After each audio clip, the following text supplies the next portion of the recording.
Brown, Brendan Martin here with you on this Monday morning.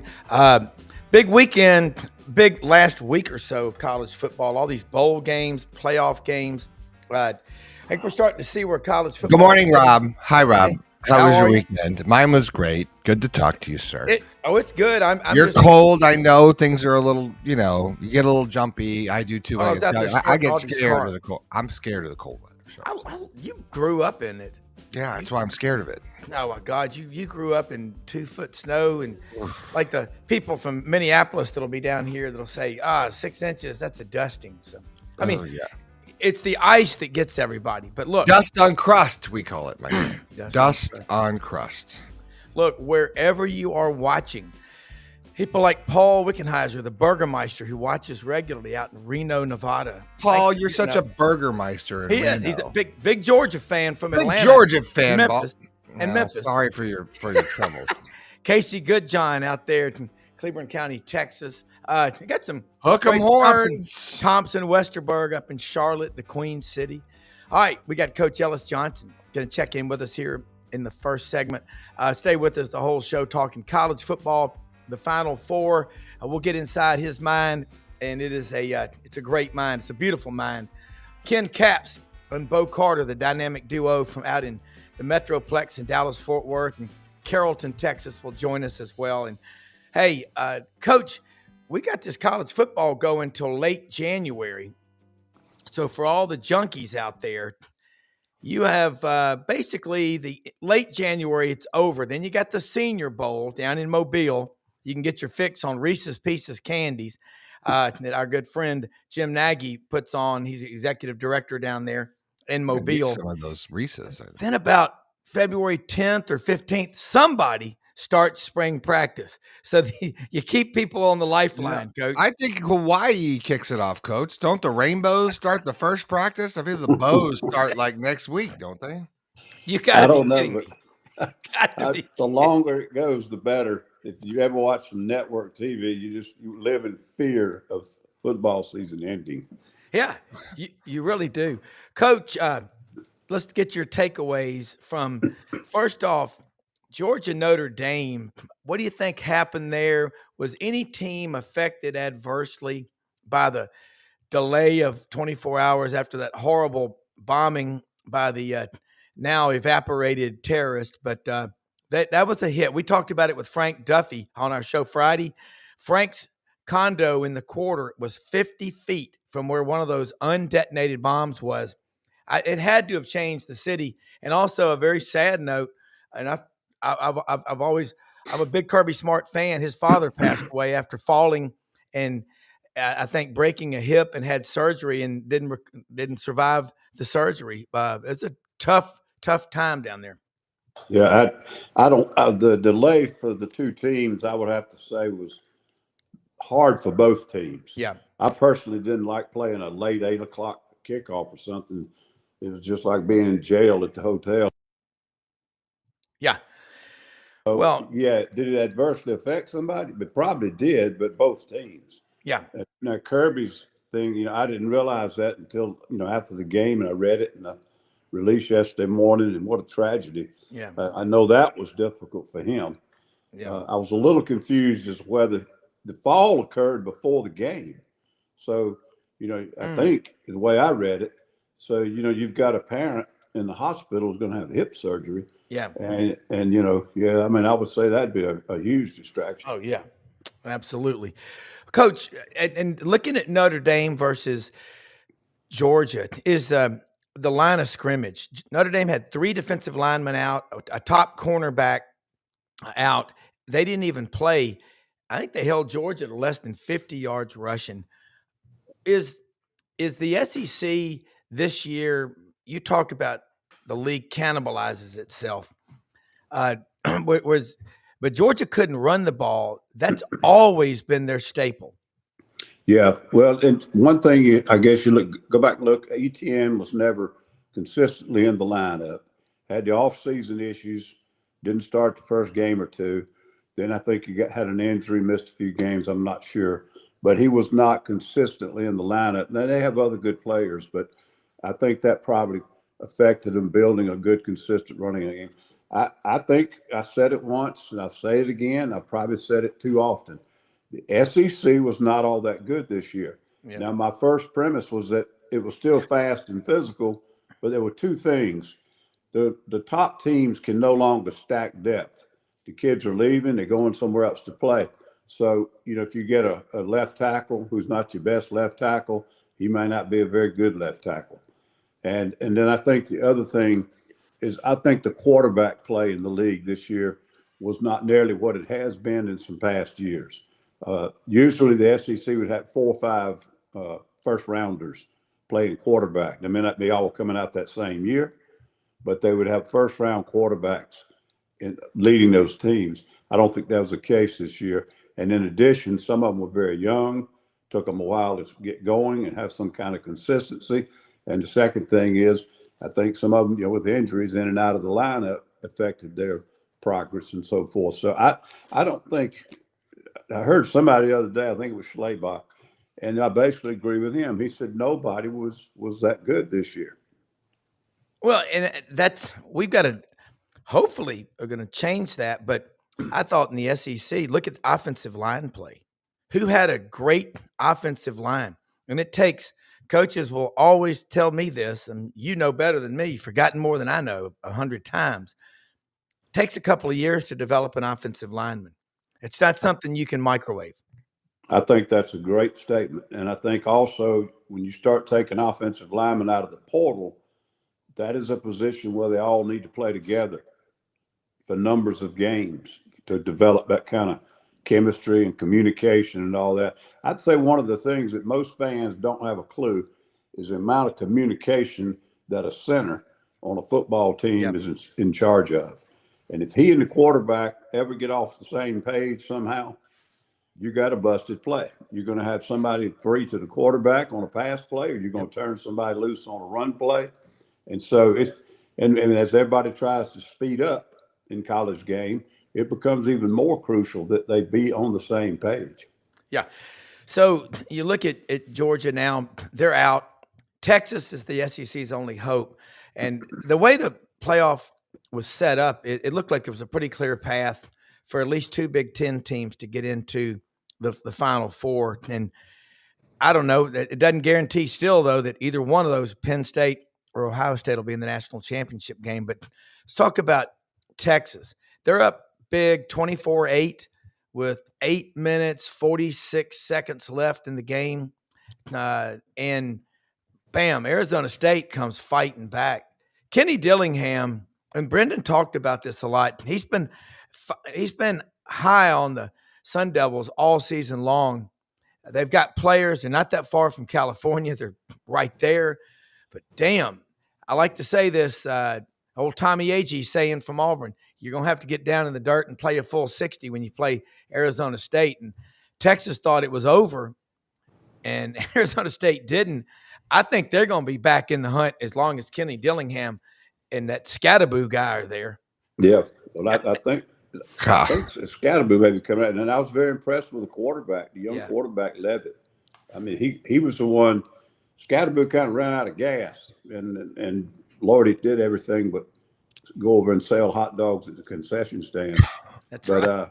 He was the most outstanding performance of any one player in any game I've seen this year, not just playoffs, but what he was doing in that game was phenomenal. At 2 minutes to go in the game, Scattaboo had more total yardage himself than the entire Texas football team. It was just amazing what he did. But then Levitt, the quarterback, I'd never even heard of him, had not seen Arizona State play but one other time. It was about 3/4 of the way through the season. Yeah. But, man, that kid, he's good. He's very mobile and can extend plays, but he's got a great arm. I picked Texas at the very beginning of the year to be the national championship. I kind of based it on the fact that they had a really good roster overall, and they had 2 quarterbacks that could take them to victories in case they lost one. They're scaring me now because every time they get in a close ball game with a good football team, they don't finish. And they were very fortunate to get out of that game the other night. The 4th and 12 in regulation, I thought Arizona State made a mistake, brought a max blitz, and showed it so that they could check the protection. And you're sitting back there with zero coverage and 4 people out, and you got the protection on the blitz, so it's not going to get there immediately.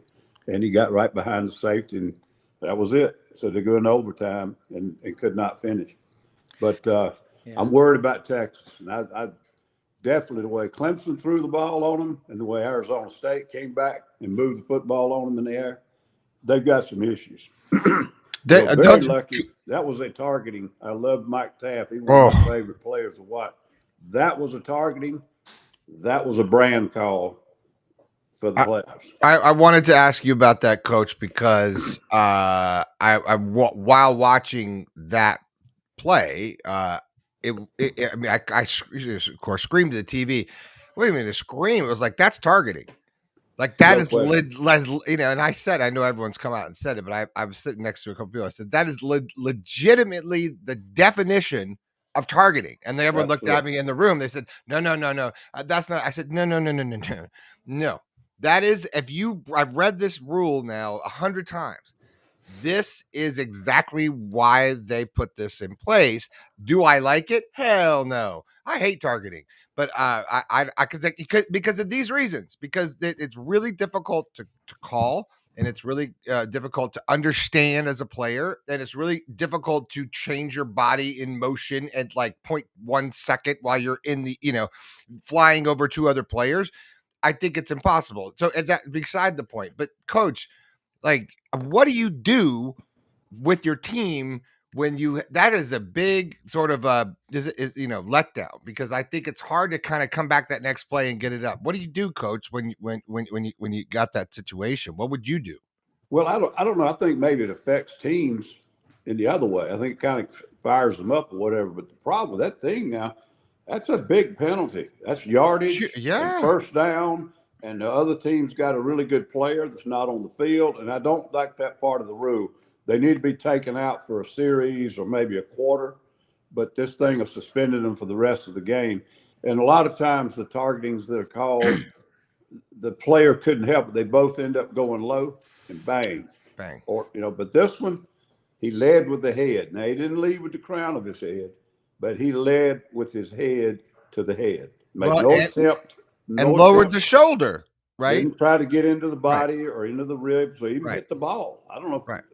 I don't know. But I thought when I watched it again, he also hits head to head, but he also lowers the shoulder, right, and leans in. So it's like he literally, his entire body's going in that direction, and his first contact's a spear head to head, right, bang. So that we know spearing from back in the day was the old targeting. So in a way, so I just don't know.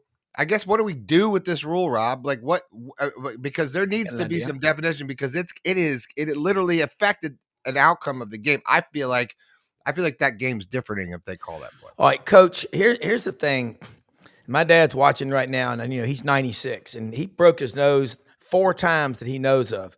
Back when they played without face masks, leather helmet. No pun intended. Yeah, but the thing is, he made a funny remark one time. He said, just have them practice and play with old leather helmets. That'll teach you how to tackle right. But when Dr. Andrews, and Dr. Andrews, the esteemed orthopedic surgeon, I think he's the greatest in the history of the world, just retired last year after the Iron Bowl, but he's still there. We've had him on the show a number of times. He talked about Jacoby McClain, linebacker for Auburn, number 9 out of Valdosta, Georgia, in the Auburn-Penn State game in 2022. Late in the game, down near the goal line, I'm standing there with 2 other doctors on the sidelines, and the Penn State guy lowers his head to go in, and so does Jacoby. It's called patterning. And they called targeting. That affected the outcome of that game. And as a doctor, he said, I think they should. I guess what I'm saying, they should tap into the doctors, the team doctors, and ask them also what is targeting, because you get some activist officials out there in a game, that's something I've never heard, but it's true. A brand call that happens. I'm convinced it does. It's affecting too many. I think in the SEC there's probably more targeting calls per capita than there are in any other league in America. But you got to define it clearly, and you can't also take away the physical nature. I mean, I've watched your teams play, Coach. You get after people. I mean, you're sitting here right now, but we can't take that away from football. Well, I don't, and I don't think you have to. And I think if you read the rule is pretty clear. Now, calling it on the field in live action, that's hard to do. Yeah. But you got to remember now, this thing went under review, and Mhm. every one of them get reviewed now. And when you've got officials that have a chance to watch it on replay and still come up with that decision, the only ones that bother me when they call it is similar to what you were describing. You'll see it where a running back's coming and he's going to lower his shoulder, and so the linebacker or safety, they're trying to get lower to leverage and make sure they got body on body. Yeah. And then they end up like whatever that term you said, patterning. They end up almost with the same body language, Yeah. and their heads hit, and neither one of them meant to do it. Sure. And I've seen it called on running backs where they drop their pads to try to run through somebody, and they end up using the crown of their head because it's hard to drop your hips without dropping your head. Yeah. But and then they get called for it. So I mean, I think it's a good rule. Y'all are a little bit younger than me, but hell, if you remember some of those things, the NFL with Stingley and some of those guys. I remember them. I mean, these things are tragic. And that guy, I think was it Tatum or whoever? Yeah. Jack Tatum. I mean, he intentionally tried to maim the guy. Yeah. And I just there's no place for it. Oh no, But no, not at all. This thing to me was unbelievable because of how clear it was, and they review them all now. And it was reviewed and come back and said no, and I just couldn't believe it. Yeah, and I think Steve Shaw, when he comes on this show, he's got the numbers. He's the coordinator of NCAA officials in Birmingham. Used to be in the SEC, but he says there's like one targeting call every 5.2 games. But I just think in the SEC we see it a lot more. But nobody wants them to get hurt, and they ought to do like what they do in soccer: give it a yellow card, a red card or something like that. But it is, to me, you can hurt yourself if you lead with the crown of your helmet, break your neck.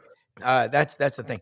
All right, Coach. Well, I just before you go, I was going to college football. Targeting is defined as when a player makes forcible contact with an opponent's head or neck, or uses the crown of their helmet to strike an opponent. Examples: launching into an opponent with a hit in the head or neck, forcibly hitting or a defenseless player in the head or neck with the shoulder, forearm, or hands, and leading with the crown of the helmet. I don't know, as a player, that's a lot of swing thoughts. Yeah, it is. And Coach, how much time is being spent in practice now on targeting and emphasis? Because you've got so many analysts and other coaches that didn't used to be there. And I guess, and I'll add to that, how much time's being spent on special teams? It doesn't look like many people are spending much time. Maybe they don't have it.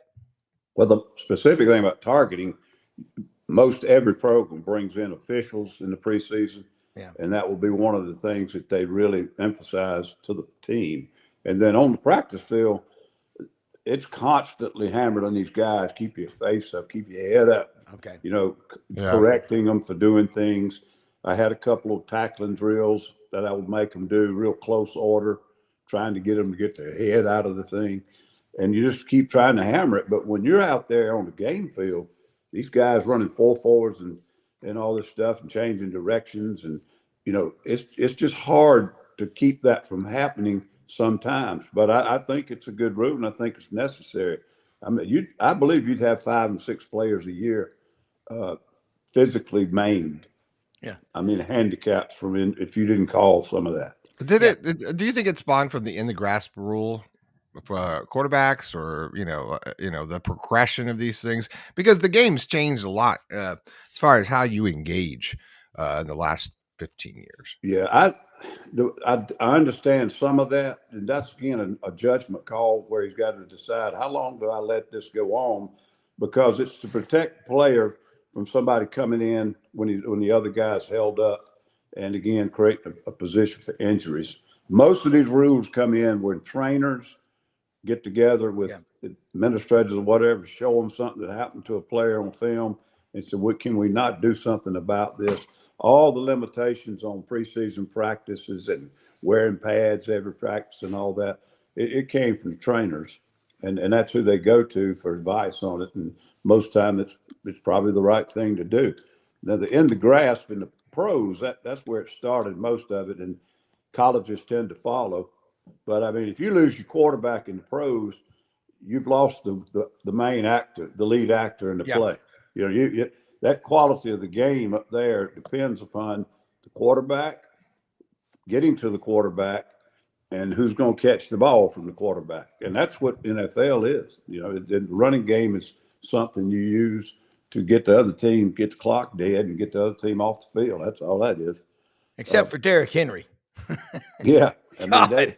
but he just, you know, having him, not to get off the subject, but God. having him and Lamar in the same backfield, Yeah. they maybe Well- need a rule against that. Well, I mean, Derrick Henry's from Yulee, Florida. I don't think it's too far from Jacksonville. He had Yeah. over 12,000 yards in high school and goes to Alabama. And his physical training regimen it's unbelievable. And here he is in his 9th year in the league. He's had the best running. He's the only running back, I think, in NFL history to have 3 seasons of over 1,500 yards. And in his 9th year, he's having the best year he's ever had. And we watched Baltimore yesterday. At 41-yard run he had late. He's just, you know, he practices flipping refrigerators and tractor tires. I mean, and I think Carl Lawson's still in the league, isn't he, with the Bengals? That I go to him a lot. That's one of the strongest football players I've ever seen. But I'm Yeah, not sure. I think he is. Derek, when he was with Tennessee, he just didn't have anybody else on that offense that was a big threat. Yeah. And it was starting to wear on him. And I thought that was the dumbest thing, was to let him get away. But at the same time, it was a great move for him, because it's going to extend his career probably 3 or 4 years. Yeah. They don't have to just pound him. They used him when the other team's got to defend Lamar and or the pass. Yeah. And I don't know how you stop him. I don't either. I want to talk about these matchups now. And Brendan put those graphics up a minute ago. But Texas playing Ohio State in Dallas and Notre Dame, Penn State. I think Notre Dame and Penn State have played 19 times. That series is tied 9-9. 9 times. 9 times. Now, each one has won 9 times. But I look at Texas and Ohio State. Coach, let's get your thoughts. Ohio State is not a team of guys from the upper Midwest that are big and slow. They are heavy into Texas. They got the one of the top 10 players out of Alabama this year. They had the number 1 player committed until Oregon came in and offered him a shoe deal. But let's talk about Texas and Ohio State in Dallas. That game, Ryan Day's got the Buckeyes. Are they playing better, in your opinion, than anybody in the playoffs? Right now, I think they are the hottest team in the playoffs. If you'd asked me this question 5, 6 weeks ago, mid-season, there were 2 or 3 of these teams I didn't think would be in it. You watch them on TV, they look kind of like they would, I don't know, like pushing and shoving, and didn't know how to throw the ball and couldn't get the ball out in space. And I don't know, just something about the way that when they play each other, you don't get that feel for it. But here's the biggest thing right now. These are the 4 teams that were the highest ranked in scoring defense that were in the playoffs. Okay, Ohio State's number 1, Notre Dame number 2, Texas number 4, and Penn State's number 7. And you say, well, it's going to take more in defense. Scoring defense, because of the way colleges do statistics, is the best single statistic that you can look at to get a gauge on how the overall strength of a team is. Because you can't hold scoring down unless you got a good defense, a good offense, and good special teams. The special teams create the field position, and the offense creates field position and leads in the game where you get ahead.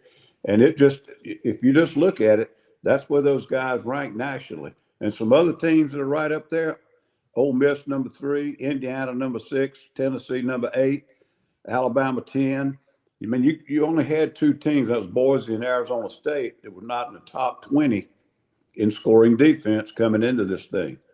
And so that's a big factor. Now, they're all pretty good on defense, scoring defense. I think next thing you got to do is go to the quarterbacks. I think Texas, I would have thought, had the best quarterback, and they certainly have the best situation if they lose their quarterback. But the one that's playing the best right now is the kid at Ohio State. Will I don't Howard. think that. Yeah, that wasn't true 6 weeks ago. Boy, the last 3 games, he looks like an NFL player. Now, he's got NFL players he's throwing to also. So right now, I think he's the best, and I think Texas has the second best. I don't think I like the kid at Notre Dame. I know he's an Alabama kid. He's a really good player and a winner, but he's not a pocket guy. And I think as good as these defenses are, I think they've got the toughest path to try to get through this last 2 weeks. And then Penn State, he's been better lately too, but I don't think he's been at the level that Will Howard or Ewers has been. So right now, I kind of give the advantage to Ohio State and Texas, but one of those is going to beat the other one. So I think one of those two will win the whole thing. Coach, what's funny, you talk about the twos and the threes aren't sticking around in the SEC to be developed. They're starting somewhere else.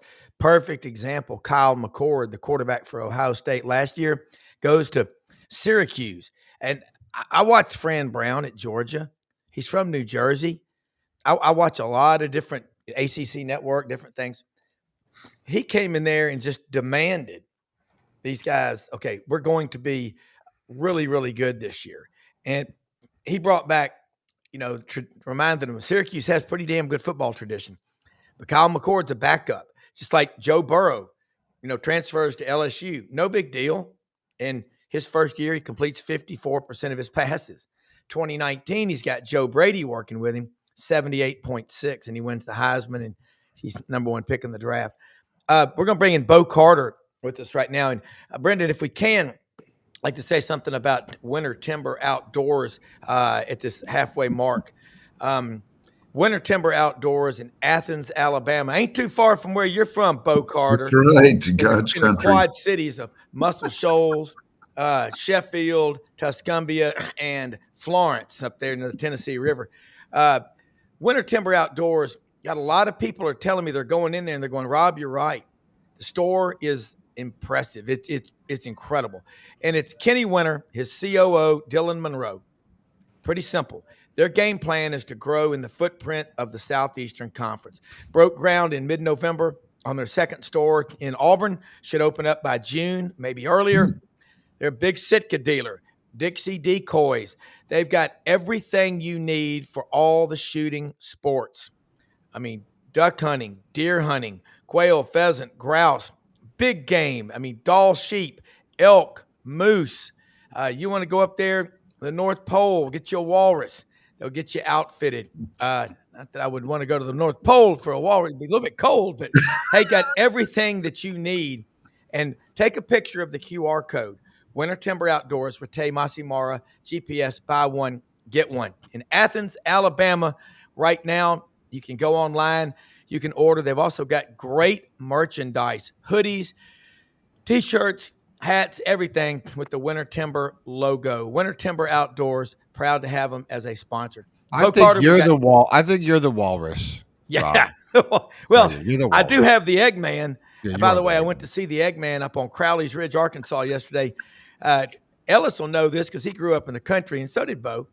The Eggman will say, Rob, I got you 8 dozen farm fresh eggs. If I wait a couple of days, he goes, I got 10. Then it's 12 dozen.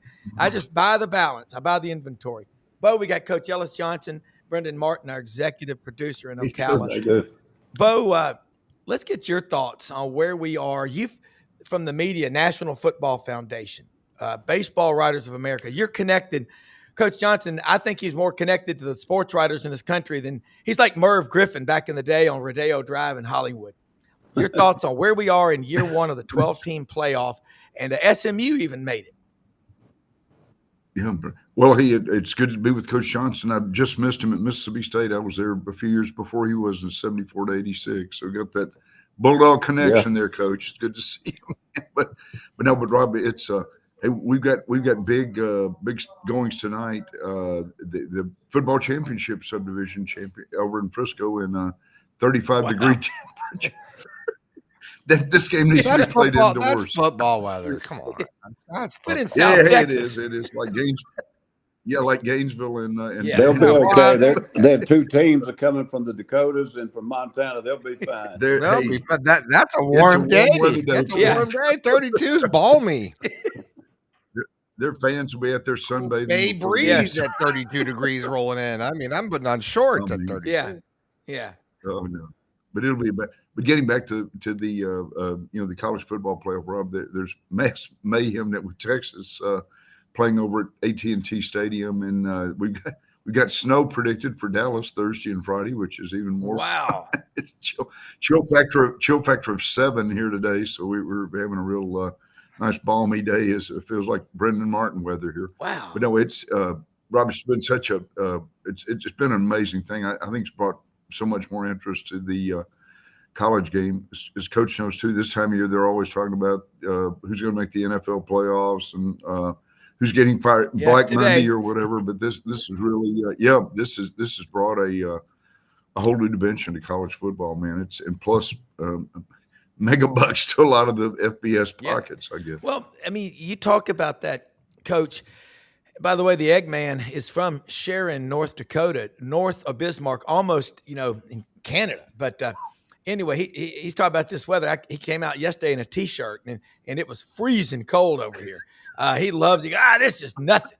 But, Coach, what Bo Carter just said, and you said it earlier, the TV executives in the high rises in New York and Connecticut, they fear the end of college football season. But growing up in the South and doing this a long time, we never let it go. But you got different levels. You got the preseason, competitive season, postseason, and the off season. You looking at these playoff games and the interest. Normally, we would only be talking about the NFL. Now, college still has the high ground, at least among our peer group. Yeah, that's an aspect I really hadn't thought about, and it really has. It's kept people more focused on the college game for a longer period of time Yeah. than switching over toward the NFL playoffs and some of that kind of thing.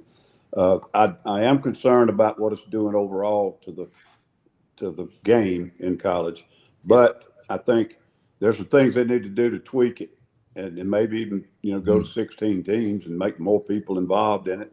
Some of those things, but yeah, they know what they're doing, and they're getting the TV ratings and the all the, like I said, the big bucks are going, and hopefully a lot of teams are getting some of that money, so it doesn't just become. I don't want to see it become when I was a kid in the late '60s and the '70s. There weren't but about 15 teams that played on TV.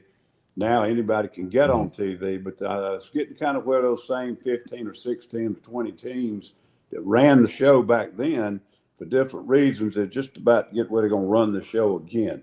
And it was not good for college football. And I think the 25 or 30 years we've been through since then has been better for college football. Yeah. So I don't want to see it become too top heavy.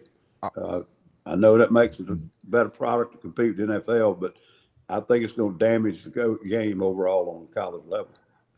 Well, Coach, I'm sorry. I wanted to Great ask point. on that same topic, Coach, and Bo. By the way, Bo Carter, welcome back. Welcome back. Welcome back, Gabe Carter. And where the hell you been, dude? I'm just missing you. Bo, Nice you to just need see to you. tell us when you can come on. You're always welcome. No, Bo, you've got We your will. own We'll let hotline. You just come right on in. You're up whenever you're ready. Just make sure you have clothes on.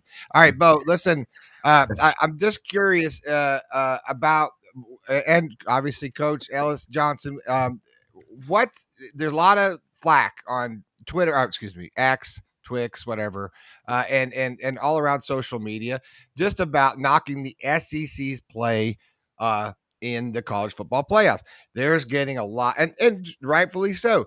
What say you, Bo Carter, about how SEC's playoff performance has been? Because the SEC has, Alabama had a reality check with their loss, Michigan in overtime when, it just feels like the SEC is losing its dominance? Bo, what do you think?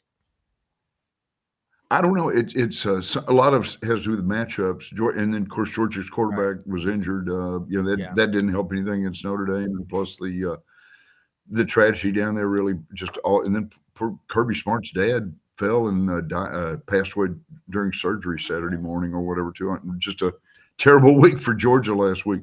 But no, I don't. It's hard to tell, Brendan. I don't think Coach can verify this. I don't think his team's beating each other up during the season. But boy, the physicality of the SEC is so much. We were talking about this. Oklahoma's going to have a tough time compete. I mean, they've got NIL money, et cetera. They got a great tradition, but I mean, it's not like the Big 12. You can't recover from a 60 pass game and then come back and have to play against LSU next week. They found out their lesson, although they cashed the same check at the end of the year that Vanderbilt will. So it's a money deal, but their level of they had to step up their level, and I think that has something to do with it. And then I think a lot of it's just luck. But with the emergence of the Vanderbilt, Indiana, the teams that didn't necessarily beat you up in these other conferences before, they're showing up and playing pretty good football. So, Coach, is that really a valid sort of argument? Because I've used that argument in the past, but now I'm starting to wonder, what do you think is really going on? Is NIL transfer portal a la match and a bottle of gasoline really the answer? With a bottle of tequila on a bad decisions to be made. But do you think that matters? Do you think we're going to start seeing more of this parity, or is this just a temporary reset? Well, I don't call it parity, because I think what I would say, go look at the bottom half of the Big Ten and the bottom half of the SEC. This is where the physicality of the entire season drains you and beats you up. You don't have Northwestern. You don't have Purdue. And I know on a given year, those teams can be pretty good, but frankly, they're not good right now. And if you look at who Indiana played, they played a lot of Purdue's and Northwesterns and so forth, and they did a good job. I'm not taking anything from them. But when they got to the end of the year, they weren't beat up and banged up like some of these other teams. Now, that's part of it, but I said earlier, before Bo came on, the year in the SEC, these were not a great bunch of quarterbacks. They're really good athletes mixed in there, and there's some young kids and all these other things. They just didn't have the NFL first-round quarterbacking about 7 of those teams, in my opinion. And then physicality and the speed, it is real, and it does take a toll on you. So I don't think the SEC was as good as it has been this year. I do think a lot of it's the portal, because of the teams that could stack depth, like Alabama and some of them, a lot of those kids left. That's why Nick Saban talked about 6 of them, and all they want to do is talk about their paycheck, and he decided he'd get the hell out. So, yeah, it's real. I think it's very real, and I don't know if it's going to be good for college football or not. And I don't know if we can come out and fix it with just one stroke of a pen, make a rule or not. But I'm with Coach. The second and third team guys that used to stick around are now starting at Indiana. They're starting at SMU. They're starting at Arizona State. They are not going to. And here's this kid, Jaden Rashada. Now, he's now transferring. See, Florida was supposed to give him $1 gazillion. Then he's at Arizona State, I think. Then he's at Georgia.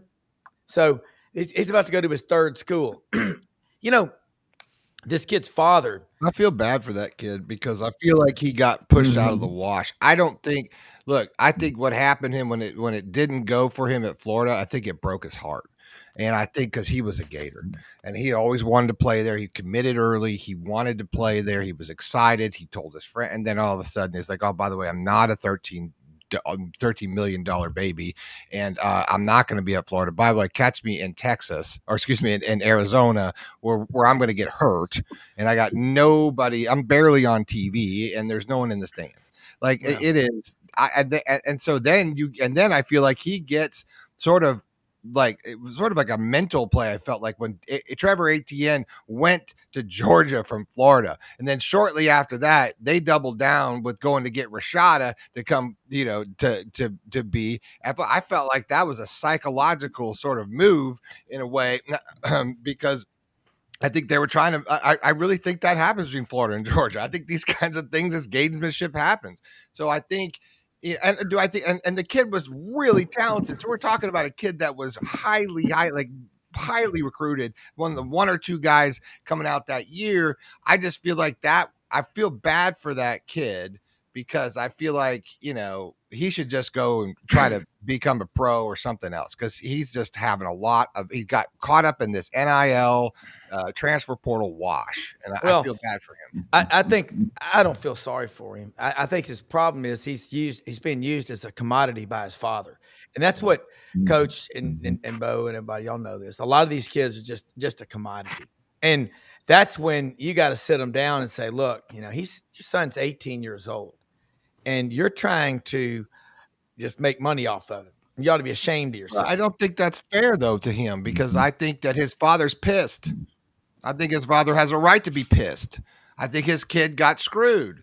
And so now he's like, you know what? I see the landscape. F you. I want to do it right. I'm going to do it like a lot of dads would. I would be pissed. I'd be pissed. I'd be like, you know what? If this is what it's about, I had my kid committed early. He was ready in school, came in early signing, ready to go. But I just say, and he gets kicked out of the wash for what did he do? Just said yes. He just said yes to the deal that was offered him. That's all he did. I mean, Coach, you know this. If a kid comes in and if they've got 15 or 20 people pulling on them, it's a distraction. So, and I don't know if we can just fix it with one thing, but I think the SEC right now is in a crossroads. Is this going to be the league where guys go to be developed? I mean, Alabama.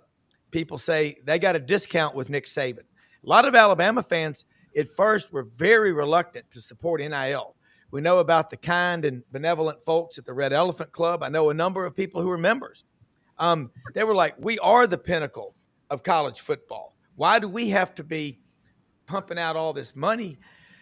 And you look at these kids, they come, and if they don't like it, they just hit the trail, they just leave.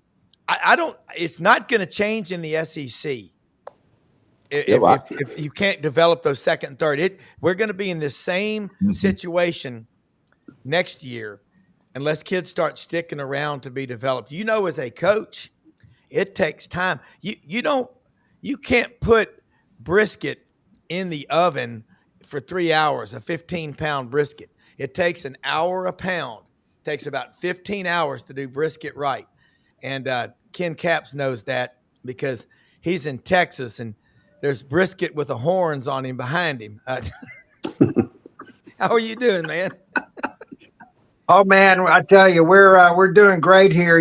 Just like the rest of the country, we're dealing with this cold weather, and believe it or not, Thursday night, the night before the Cotton Bowl, we may get 3 inches of snow here in the Metroplex. Yeah. And up where Bo Carter lives, he lives so close to Oklahoma, they'll probably be having a blizzard up there. So I hope he can. I may have to go up to Carrollton, Texas, and go get him and bring him to the game because I got a 4-wheel drive Jeep. But yeah, I tell you, a couple things I just wanted to say. I've been listening to the show. You guys are just doing such a great job. But a couple things I wanted to say that really touched me over the last weekend. And I was fortunate enough to take my wife and my daughter to the Peach Bowl while I was doing my press boxing duties. But I just wanted to really, really say that I was thinking about all the folks down there in New Orleans. And especially, all the friends and family, but closer to our world, the people that put on the Sugar Bowl, because I got to know a lot of those guys last year when I was at the Sugar Bowl for the Washington, Texas game for 5 days, and that's a long time in New Orleans. Yeah, but you but you get to know a lot of folks, and those guys do an excellent job. And I was just thinking about them, how they were going to deal with moving the game and doing all these different things, and they did a magnificent job. So I just really wanted to make sure that they know that they were recognized and duly noted. The second thing was about Kirby Smart's dad, and I'm so sorry to hear about that, and for many reasons. I mean, it's terrible to lose your dad. I've lost my dad. I know how awful that is. But Rob, me and you especially, and there's all kinds of our fans out there and viewers. They all have elderly parents. My mom is 90 years old. That hit really close to home for me to hear about somebody falling, having to get. My mom's had both her hips replaced already, Yeah. but to go into hip surgery and then pass away on the table from complications. I mean, that really hits home to me. I mean, I'd like to know what those complications are. So anyway, I just wanted to, now that we're part of the SEC family, just wanted to express my condolences to that, because I know how hard it is to lose your dad. Yeah, and it was rough. It was Kirby Smart. One thing about him, he will not allow Georgia to sink into a hole. And Coach Johnson and Bo, you heard what Ken just said. Look, there's so much stuff. 5 days in New Orleans could also mean 15 pounds of added weight. I mean, That's right. that's the greatest food city in the world. I mean, breakfast for me is 3 farm fresh eggs, in the morning. Down there, it's a crawfish and shrimp etouffee omelet with sauce on it and cream sauce, I might add. And, God, yeah. you're walking around. You remember the Seinfeld episode when George Costanza ordered those elastic warm-up pants, and Jerry Seinfeld said, "You've given up. That's it. You've given up." He goes, "What do you mean?" He goes, you look at the pants. You've given up. But you go to New Orleans, that's pretty much what you have to do, because it's the food city. Coach, I want your thoughts, and then get Ken and you and Bo both. Start with you, Coach. I know you've got questions about Texas. Ken covers Texas and Football Writers Association of America, but I got some smart people here. I'm going to take advantage of it. Before we do it, I do want to say something about one of our sponsors, Landers Ford. Proud to have them as a sponsor. We're blessed to have a lot of sponsors. And if you want to be a sponsor, contact us on this show. Brendan can do target marketing in different markets that you want to be in. We sell products for our sponsors. We don't do it just on the show. I use a Rolodex. That's a dated term, but not to you guys, to y'all. But we get people. I will take people out to Landers personally to introduce them to Brad Bellamy, the general manager, my friend Kenny Myers, who's been in the car truck business for 40 years. They are invested all over the Mid-South. They sponsor, they're presenting sponsor of the Touchdown Club. They're involved heavily with St. Jude and the golf tournament. Their name is on stadiums all around the Mid-South. They will deliver vehicles anywhere. The Broncos, the F-150s, the Expeditions, the Ford Escape, the Explorer. They have a huge inventory. Poplar in Houston Levy, open Monday through Saturday, 7 a.m. to 7 p.m. If you didn't buy your last vehicle from Landers, you probably paid too much. Give them a chance to compete for your business. I know Mark Ham said, "Rob, I need to buy a truck." He's a member of our hunting club. He goes, "I got to get a truck, but I want it to be big orange." So, that might flare some ducks, but we'll get him a camo cover, but he's going to go out to Landers and get that. But, Coach, let's get the conversation going on this Texas-Ohio State matchup from what you see. Well, as I said earlier, nobody's playing better right now than Ohio State. Mm-hmm. And to me, they sort of, up until midseason, couldn't find third gear. But they've got tons of talent. And I picked Texas to win it all at the beginning of the year. And except when they played Clemson, I've been pulling for them every game. But I still think they can win, but they scare me when they get in these tight ball games and tough situations. They make too many mistakes they shouldn't be making. Some of them unforced. And that's what I'm really concerned about. But I'm riding it all the way. I hope they can. But I think you have to give Ohio State a little bit of an edge right now. Ken? Coach, I totally agree with you on that.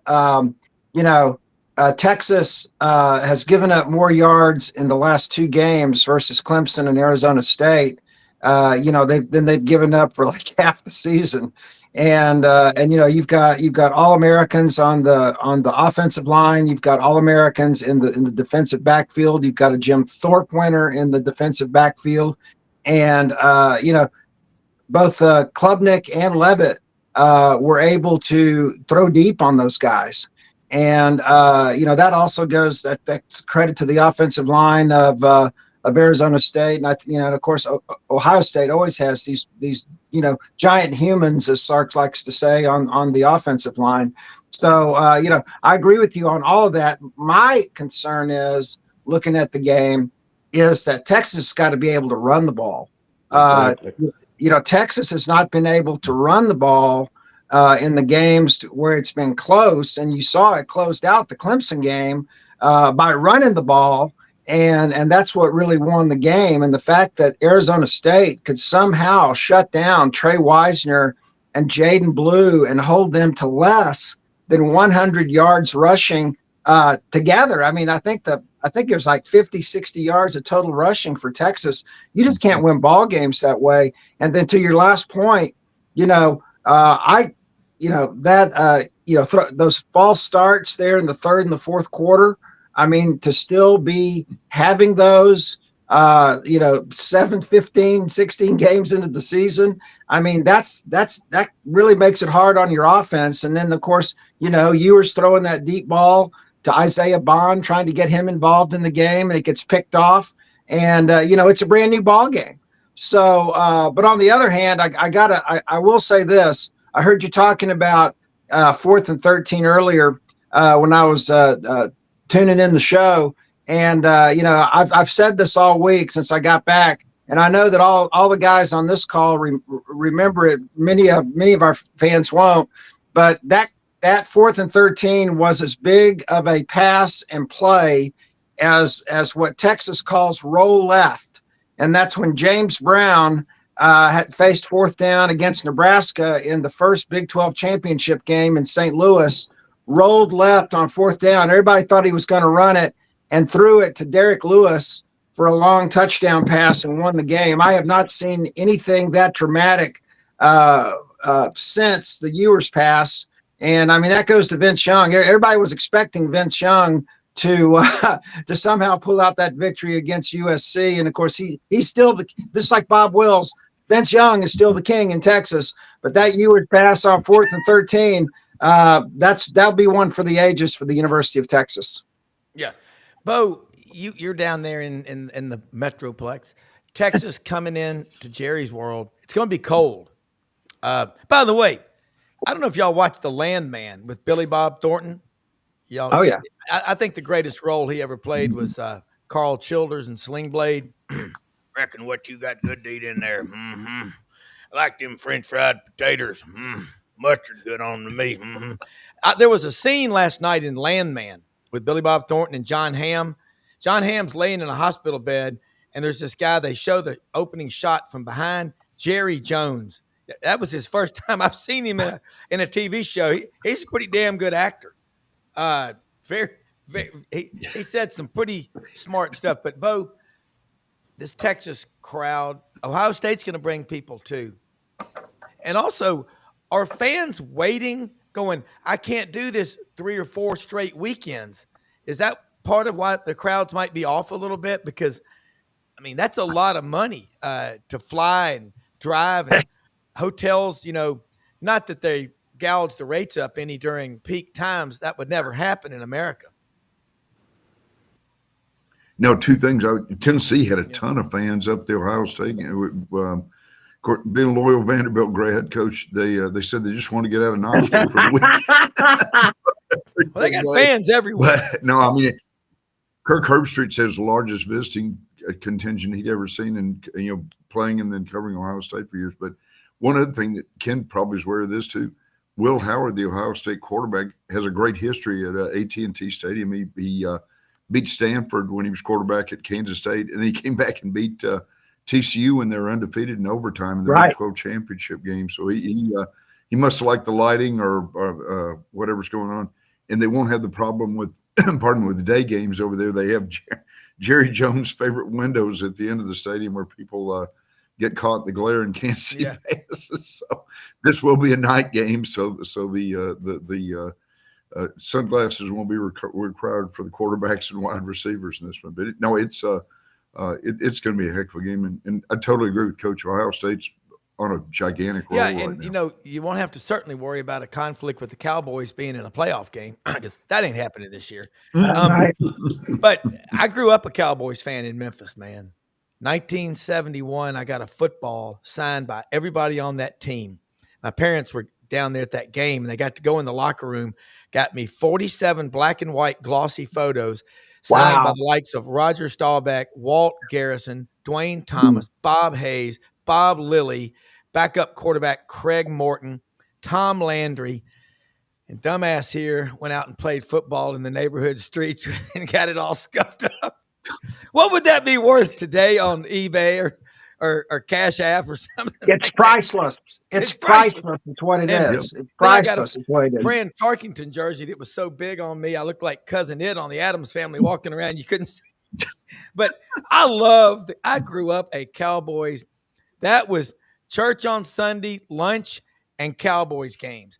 My mother's two favorite coaches of all time, Tom Landry and Dick Vermeil. She loved Tom Landry. And she got so mad when they fired Tom Landry when Jerry Jones bought the Cowboys. I mean, I thought she'd stop drinking Smirnoff for a day or two. She was furious. But you look at Coach, and this is such a great gathering of minds. And Brendan brought in some great points. I think he is right about Jaden Rashada, by the way. That kid kind of got in the middle. I mean, I think if they'd have just let him make the call, things would be okay. But he's got a family and a lot of people that are pushing the envelope. But Ken, this college football season, you talk to writers from all over the country, as does Bo. Coach Johnson here talks to coaches all over the country. He's got a 43-year savings bank full of memories. Give me your grade on the college football season right now.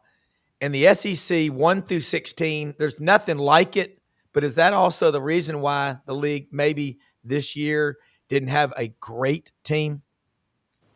Well, I'll address that. But I forgot some other breaking news amidst all this tragedy. Jerry World is allowing Bevo in the stadium. And so everybody is very, very happy about that. And the Cotton Bowl apparently has been getting a lot of good kudos for. And of course, Bevo has been at every game that Texas has played at AT&T Stadium. Whether it's a Big 12 championship game or whatever they've done, or the Cotton Bowl. And so, that I'll just leave it there. Everybody's just going to be very glad to see Bevo. But what I find very interesting about this college football season, and I think it's definitely been one that has changed the whole dynamic of the game. As far as, these playoffs have just become so intense for both the teams and the fans. And, you're playing a game every week. If you're in the playoffs, I mean, that's tough to get ready for when you've already played, 12, 13 games already. So there's a lot of grind there. But, as far as the SEC goes, who would have ever thunk that in their first year in the league that Texas would be the sole survivor in the playoffs to represent the SEC? Georgia played a hell of a game against Notre Dame, but Notre Dame, again, just came out fired up, ready to go. And of course, Stockton's not back. And so I just thought that was very ironic that, because I remember at the beginning of this year, there was still a lot of pushback on Texas and Oklahoma joining the league, and everybody knew they were coming, but a lot of the SEC fans weren't as thrilled about it as you would think they might be. And now Texas is going to be the last great hope to win the national championship this year. And I also think, that this has also had a huge impact on the portal. Teams that are in the hunt are not losing their kids to the portal like they were when just bowl games were just bowl games. And then of course NIL. You've heard NIL all ever since the beginning of the season. Supposedly Quinn Ewers, I don't know which team. Well, I'll just add, and hopefully Ken will come back with us. Ken, Ken, we lost you there briefly. Are you back? Okay, Ken.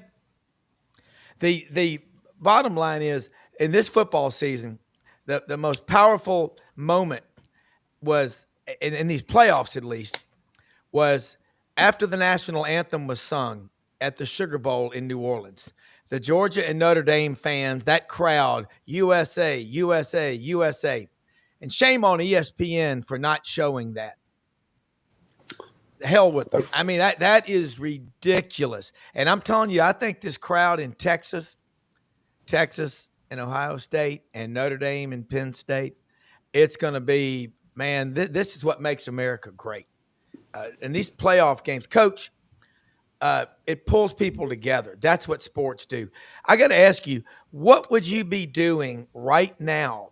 Okay, Ohio State didn't even have to play in a conference championship game, but had they had to do it, they could have potentially been playing 16 games. How would you be pacing your team with the depth being what it is or isn't, because all these 2s and 3s are hitting the portal? Give me your strategy on a paper napkin over a couple of scotch and waters. Yeah, I think you'd have to start to pull back on the contact as it progresses, and you should be able to do that because games are the best preparation and practice you could have. Yeah. So you're playing all these games, you got to pull back on those kids. The pros, I would, if I thought I was going to end up in that situation, I would talk to some guys in the pro game and see what they do, because it's a marathon. I mean, they play 16 regular season games, okay? Yeah. But they're grown men. But when you get over 30 years old, that's not a help, that's a hurt. So I would see what they do, and I think you got to pull back on the contact. But other than that, I would think that it gets better and better with these kids kind of getting in that routine. If you're the ones that keep progressing, they would probably end up getting in a process that does get better each week, I would hope. Yeah, I like that strategy. We'll wrap it up here in just a minute. Bo, I just think Coach is right. These guys have got to stick around, and if we're going to continue to have this, but it's around the country, but at least in the playoffs, these teams are sticking. So let's just look at it. Look at the popularity of college basketball. March of '79, Larry Bird versus Magic Johnson. Kenny Loggins writes that song, "This Is It." Dick Enberg. That is what changed the course and chart the future of college basketball. As we've added more teams to March Madness, it's a $1 billion+ event. They even have a trademark on March Madness. I don't know what you're going to call this playoff. 12 to 14 to 16 to 24 to 32. But let's do what we can to save the bowls. Certainly the Liberty Bowl. Memphis knows how to do it. Harold Grader, Steve Earhart. But, Bo, looking at the future of college football, it's bright, but we do need a commissioner. And Ellis Johnson, Steve Spurrier, Nick Saban, people like that have got to be involved. I want a round table, a tabletop with no chairs. So, Coach, those meetings will take about 10 minutes because nobody wants to stand for 3 hours. Well, you can't have a commissioner. We need Coach Johnson on there. You got too many schools. The owners run the NFL. They have a commissioner, and he's got a lot of power. Yeah. But the owners have control of him, and they decide if he stays or goes. Yep. It wouldn't be practical on the college. But I think the reason people are saying it is they can tell that this thing has no rudder. It's out of control. I'm not trying to say go back and don't give the players any money. I'm not trying to say they shouldn't be able to transfer some, but they've let it get away, and it is not making college football better. And for us, we like watching these playoffs, and we're watching one little tiny percentage of the teams that are in college. That's who we're focused on right now. Well, it's good for us because it's entertaining and it's great and all that. TV sets, Disney loves it. Okay, all the ratings and everything. Yeah, it is not helping the game of college football. It's a cancer that is going to eat itself if they don't get control of it. Yeah. All right, Bo, closing comments. I totally agree with Coach Johnson. I think they probably would have been better off to go to 16. And the NCAA, Coach, you hit the nail on the head about game preparation. When you're playing a team that came out of, if one of these four teams ends up winning that did not draw the bye, they could be playing a 17-game NFL season. So, I mean, that's a lot of wear and tear on young guys, 18 to 22-year-olds or whatever, too. But yeah, totally, you got to get a grasp on this thing. I guess they need to put a limit on NIL money. I don't know how they're going to do it. The lawyers are running the thing. So one of the guys, the NCAA, the House settlement, sent a bill to the House kid for $700,000 for legal fees. Man, it's going to come back and bite a few of them in the rear end. It's going to be wild. Ken Capps, if we get you, but Ken, if you can say some closing comments, I've got an idea. I know how to fix what's ailing you on that internet thing. I'm gonna call you right after the show. But I think what we got to realize is the product on the field is exciting and all, but what's going on off the field is unsustainable. Coach is right. Bo's right. Ken, your closing comment. Well, I don't know if you guys can see me or not. I hope so. You're there. Okay, great. Because I'm getting full 4 bars here in the 12-degree wind chill of Dallas, Texas, USA. But yeah, I mean, I think these playoffs have really added a lot to the game. But it is so much wear and tear. Like I was saying, when if you're playing in this thing and you get to the Final Four, you've either played 1, 2. Maybe 3 games if you were in the championship game of your conference extra. And I mean, these still are 19, 20-year-old kids for the most part.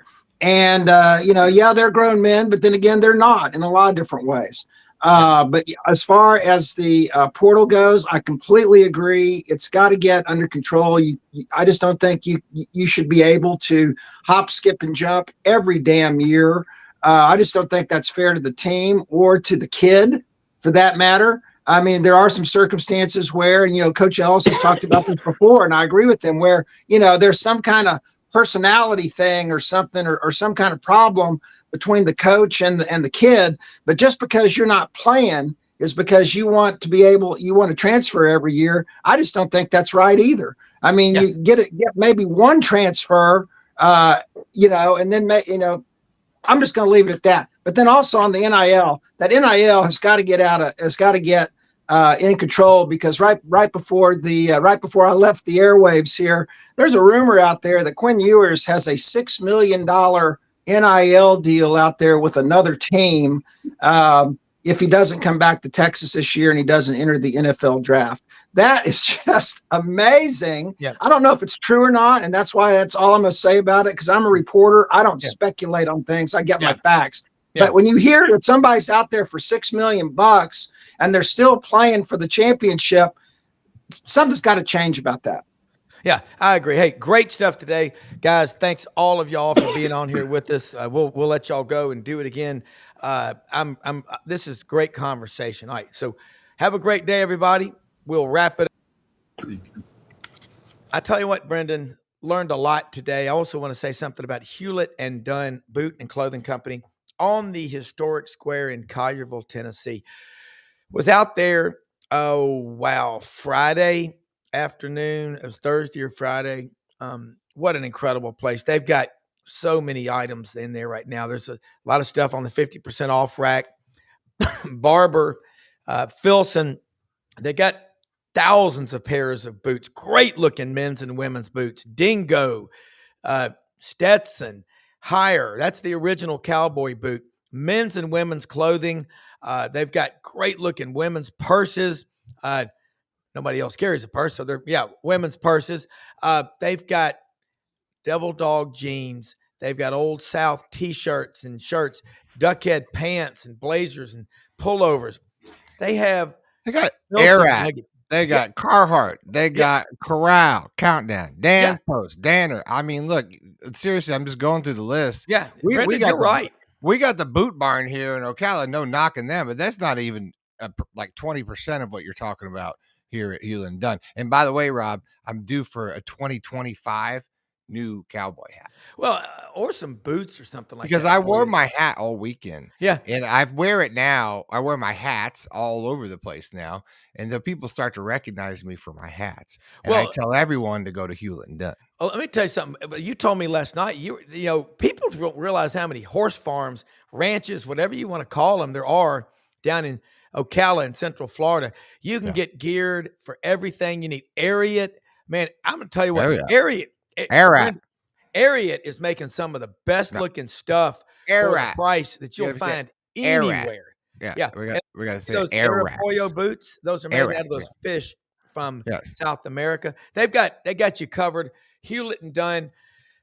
HewlettandDunn.com. They will ship anywhere. And Brendan, great show today. I love your point. I don't know, y'all know the Rashada thing better than anybody. Y'all broke that story. And by the way, let me say this, folks. We are chomping at the bits to be talking SEC basketball. We're going to hit it hard tomorrow. Yeah. Okay. We're going to talk about that. Because we got preseason. I mean, I know preseason.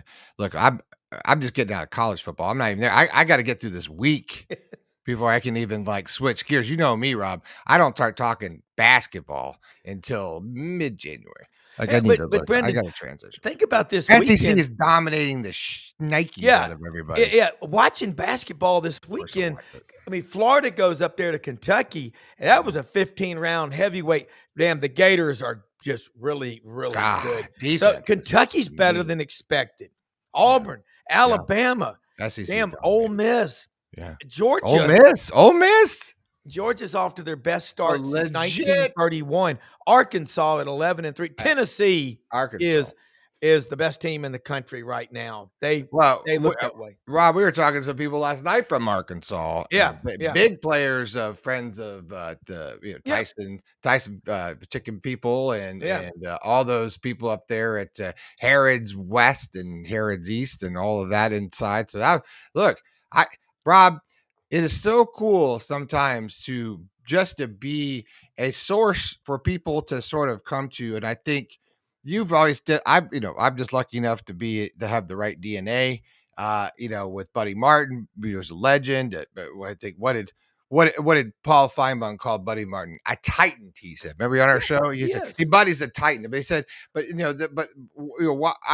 just think it's just such a, I don't know. We're just in such a weird, interesting sort of, I guess, juxtaposition.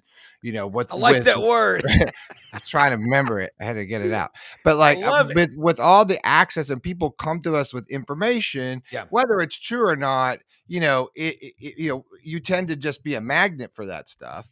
And then, so I have with the Rashada thing, I just had one of those. I had a source, right? And still do. And I had a really great source. And in journalism, that's what you need. You need, at least one name source, and then 2 or 3 maybe anonymous that you could, but all verifiable. And so we had all of that. And then what's interesting is that when we did all of that, so then these other things start coming down the line. And so I've been doing my own investigative reporting, because I'm sort of fascinating with this old bloodlines, these old bag monies, the old money of like what, but now that people are that's sort of gone, people are a little willing more to talk about what was. And it's been that's happened to me at Arkansas recently, where I'm sort of working on some information and stories there, because I think it take a long time for a lot of this information to ever come out, but I'm just sort of keeping a dossier of just hey, this is Arkansas. This is what it looked like at Tennessee. This is what it looked like at Florida. This is what it looked like at Georgia and Auburn, and I think one day, Rob, we're going to have a really interesting, in the summer, I think we're going to have a really interesting, grouping of information to talk about. So Anyway, that's And sort of no, it's true. And also we got an SECU podcast. yes, Hopefully of a Norman Jetmanson we did on Sewanee, really good. 1899. So we Yeah. should be dropping that here soon. And Yeah, what Brendan, we'll do, Rob, we'll go live, and then you and I will intro it, and then we'll play it for everybody, so they'll Okay. know they'll see it coming, and then and then we'll let them know where they can replay it at. yeah, and I know you did some editing on there, which is Yeah. you're brilliant with that. And I I am tell you what brilliant. I've learned too Brilliant. is you and I both do get a lot of information come at us, Yeah. and on a daily basis. We obviously cannot. We have to protect people. You can't just repeat everything, especially if it's set off the record. You violate that code, you're in trouble. Thursday, here's what we're going to do Thursday. A little something different. We're going to kind of combine Sidelines and Buddy Martin's show because Good Thursday night we got a playoff game, point. and that was fun. I was talking to your dad last night. Thank God for the reporters. And as Dudley Dawson, Dudley will be back Wednesday with us. You know, he goes, I don't traffic in rumors, and that's what you got to be careful of. And there's so much stuff out there, but I'll say this: we're going to do our best. We're not going to go with something unless we have done our homework on it.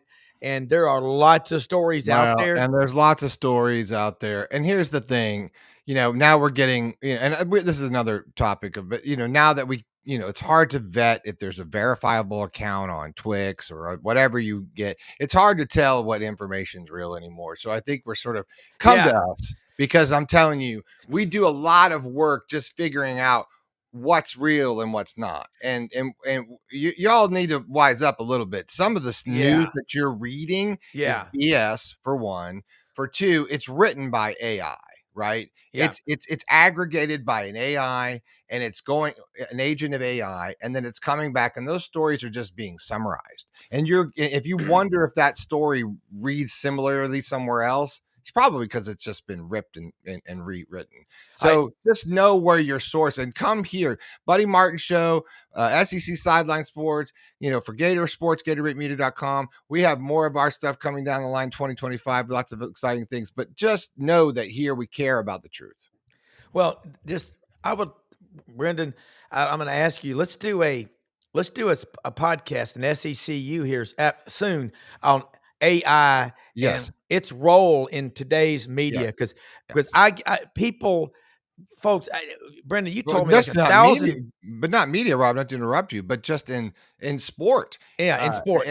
But the development of AI in sport is happening at the universities. So the auto spill of that is coming down into college athletics because they're just going to wave the big safety flag and say, well, this is going to make the sport safer and all this kind of stuff. And we'll get into more of that. But is it safer? And isn't that the way that you just kind of get in to then also, oh yeah, by the way, here's our 4-pay offer our situation. But the point is like, oh, by the way, we're going to be doing coaching, all the way play calling, biometric readouts. All of these things are coming in the next 5 years, and it will change the game. And projections are the athlete will become at least 30% better in the next decade because of AI. Look, this stuff's been around. AI has been around in one form or another 25 years ago. I remember a 15-year-old kid copied and pasted a story about a publicly traded company, Emulex, that made broadband technology. Yeah. And it cost $2.5 billion in shareholder equity losses by a fake story that was put out there. So we're going to start doing more and more to help our viewers understand AI. Hey, look, we live in the greatest country in the history of the world. I got the greatest producer. Amen. And we're going to have those cool, every time you see Brendan or me or Audrey, these virtual cards.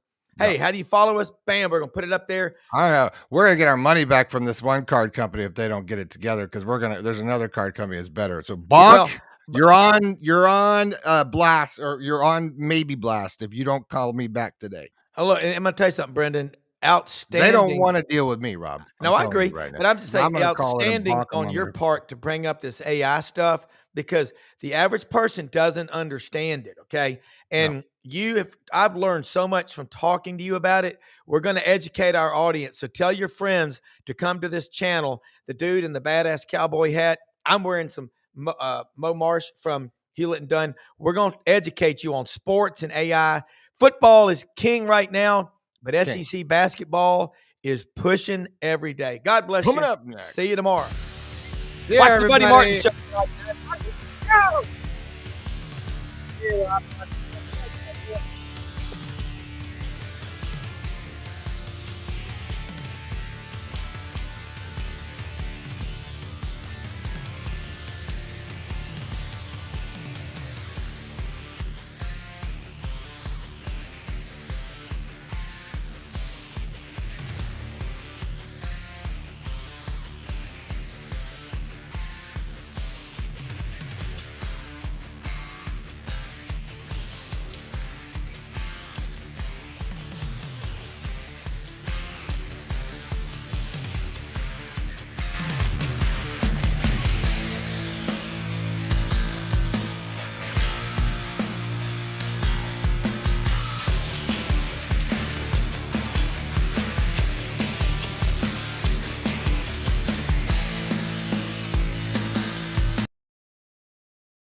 In a perfect world, you'd set a health goal and results would happen overnight. In this world, the real world, it takes time, dedication, and the right support to achieve your best self. The Vitamin Shopp's health enthusiasts are here to make sure you're not wasting a single moment on the wrong supplements. From the highest quality sports nutrition and superfoods to the most sought after trends, you'll find a huge variety of science-backed solutions for every goal. And the people to help guide you along the path to greatness. Unbelievably, every 2 minutes in our communities, a child is either bought or sold for sex. I am Ari Dickey, board member for the Nashville Anti-Human Trafficking Coalition. Join me and millions of others in our fight against human trafficking and for its victims by helping to educate the most vulnerable among us, our middle and high school students. Go to nhtcoalition.org, become a partner, and help keep our families safe, because none of God's children are for sale.